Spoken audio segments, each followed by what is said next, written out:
faire un appliqué, il faut respecter quelques critères. Donc là, j'ai sorti, à titre d'exemple, 4 polices. La première est une police un peu sophistiquée, type police qu'on utilise en calligraphie, avec des pleins et des déliés. Alors celle-ci, qui est une Arizonia, je l'éviterai absolument, parce qu'en appliqué, il y a des zones qui vont être très difficiles à réaliser. Je ne vais pas pouvoir appliquer un tissu sur cette partie-là, par exemple. Sur la deuxième police, Léa, qui est une Arial normale, j'ai des surfaces qui sont encore très étroites. Et je dirais que ce n'est pas adapté. C'est déjà mieux avec l'Arial grasse. Ici, j'ai une comique grasse qui va convenir. Et là, j'ai sorti la Cooper Ultra Bold, donc très très grasse, qui va être parfaite pour un appliqué. Alors ça, c'est l'allure générale des caractères. On évite aussi les détails trop minuscules. Ici, outre l'épaisseur, on a effectivement des petits détails comme cette pointe-là et toutes celles-ci qui ne seront pas simples à faire. Donc en appliqué, on favorisera les polices grasses et relativement simples, bien rondouillardes. On ne travaillera que des tailles de police suffisantes. Ici, par exemple, sur Léa, si je fais une mesure, par exemple, du trou du A, là, j'ai un trou qui fait 1,5 mm de diamètre. Là, on le voit, ce qui est absolument impossible à obtenir.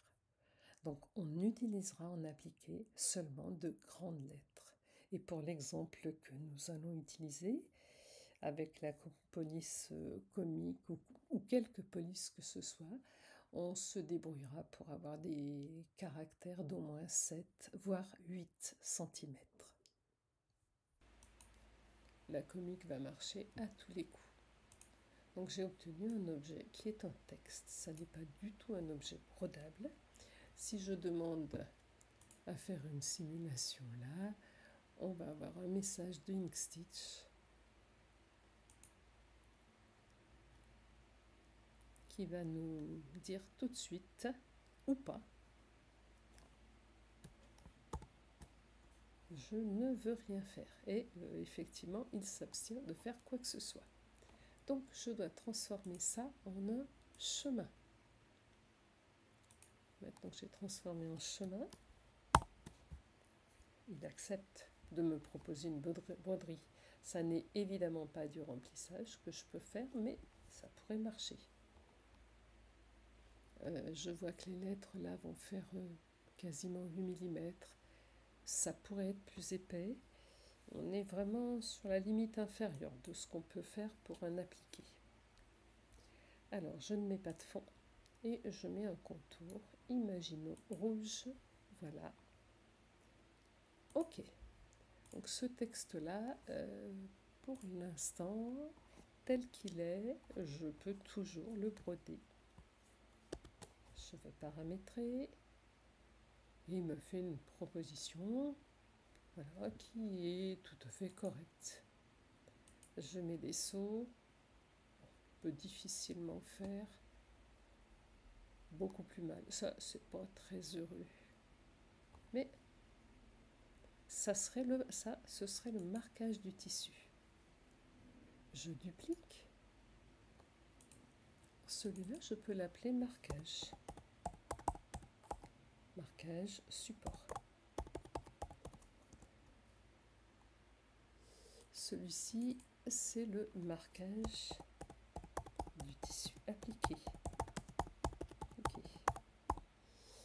Alors là, j'ai plutôt intérêt à travailler en zigzag, un tout petit peu plus épais. Je vais le mettre à 1,5 ce zigzag-là. Changer de couleur pour que ma machine s'arrête entre les deux et que je puisse installer mon tissu. Je paramètre.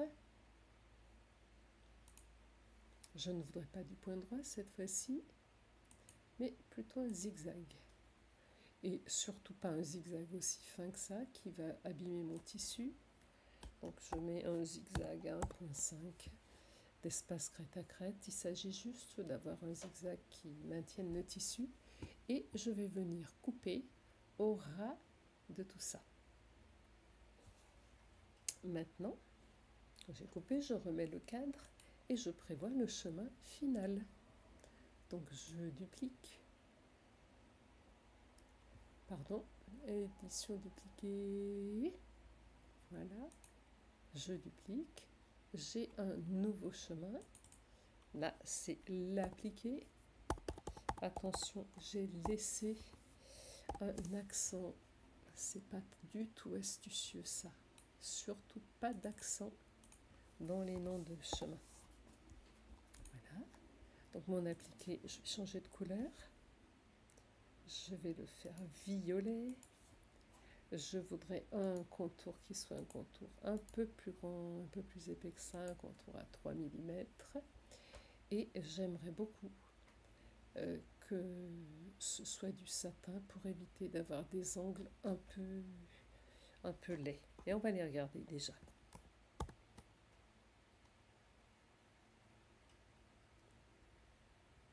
Donc là, je suis en zigzag et on voit que j'ai des zones qui ne sont pas vraiment très belles. Tous les angles d'une façon générale, les fins. Et si je vais plus loin, je retrouve les mêmes sauts. Donc ce zigzag de 3 mm, il va falloir que je le transforme. Je reviens. Ce chemin, donc le dernier là, je vais le séparer pour avoir tous les éléments séparément. Tous ces éléments-là, je vais les grouper. J'appelle ça appliquer. Applique. Voilà. Tous ces chemins-là, je vais les transformer. Ils font 3 mm d'épaisseur. Je vais les transformer en satin.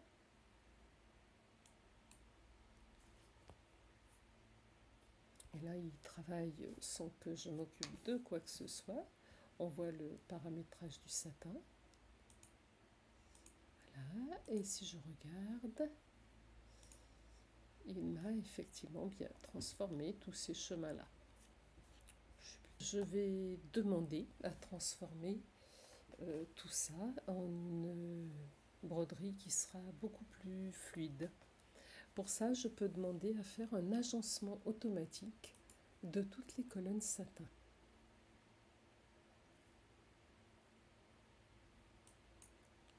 Ok. Alors après, on peut voir hein, si on souhaite des coupes-fils ou pas. Je pars principe, les coupes de fil, c'est moi qui les gère. Donc je ne demande pas à la machine de les mettre. J'applique et je retrouve, au lieu de trouver ma petite dizaine de chemins, j'en retrouve toute une série, soit des satins, comme ce petit bout-là, soit ce qui s'appelle des points droits, pour aller d'un point à un autre. Alors je constate qu'il y a énormément de nœuds. Mon premier boulot, c'est de supprimer tous ces nœuds et de simplifier. Ça alourdit inutilement les fichiers, mais la qualité est la même. Donc je regarde ce qui a été fait par la machine.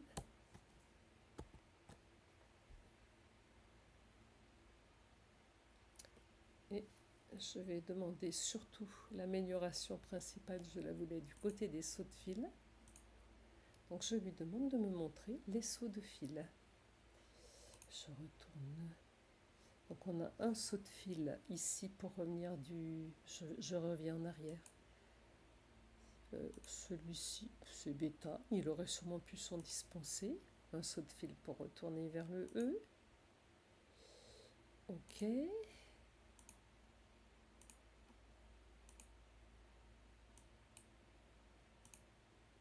Et on voit bien tout le travail de la machine. Donc quelques sauts, toujours très courts et toujours optimisés. On pourrait maintenant se décider à paramétrer le satin qui va servir à la bordure. Alors, pour paramétrer ce satin, il faut repérer tous les chemins qui correspondent à du satin. Le point droit, c'est pas le point droit, c'est pas du satin. On a intérêt à les paramétrer tous en même temps parce qu'on est sûr qu'on aura un paramétrage homogène. Là, je vais m'amuser comme j'ai déjà fait une fois, à mettre une augmentation aléatoire du satin de, allez, 35%. Ce qui me fait un satin un petit peu échevelé et qui donne un style qu'on aime ou pas. Voilà.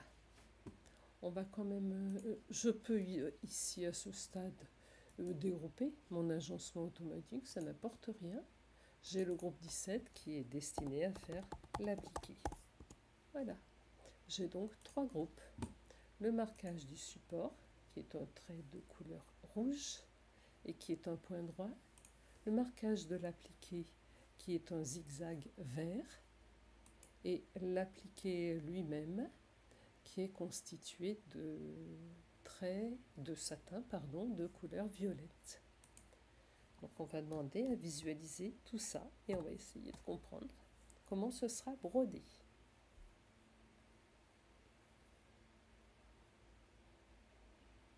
Voilà, on va mettre les sauts.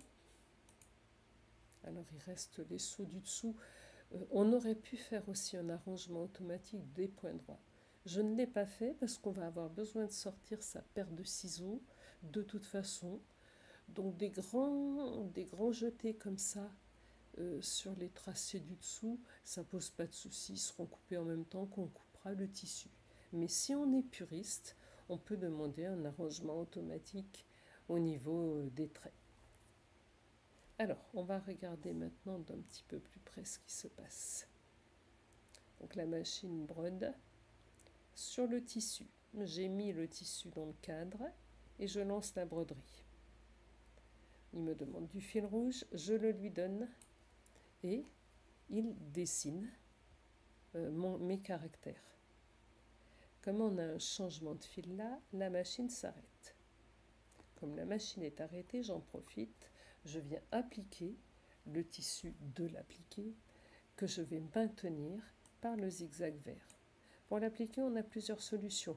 On peut utiliser des épingles, on peut utiliser de la colle temporaire, à chacun sa méthode.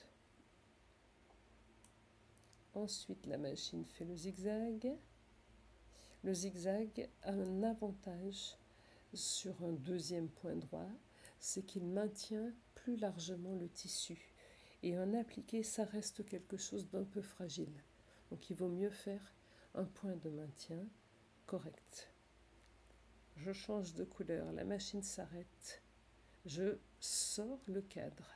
Je ne touche pas au tissu qui reste dans le cadre. Je sors aussi ma petite paire de ciseaux et je viens découper tout au bord, partout, y compris dans les creux. Quand c'est fini, je remets mon cadre, rien ne s'est déplacé et la machine va faire la finition avec le point satin que j'ai programmé. Voilà. Eh bien, je vous souhaite de très belles lettres en appliqué.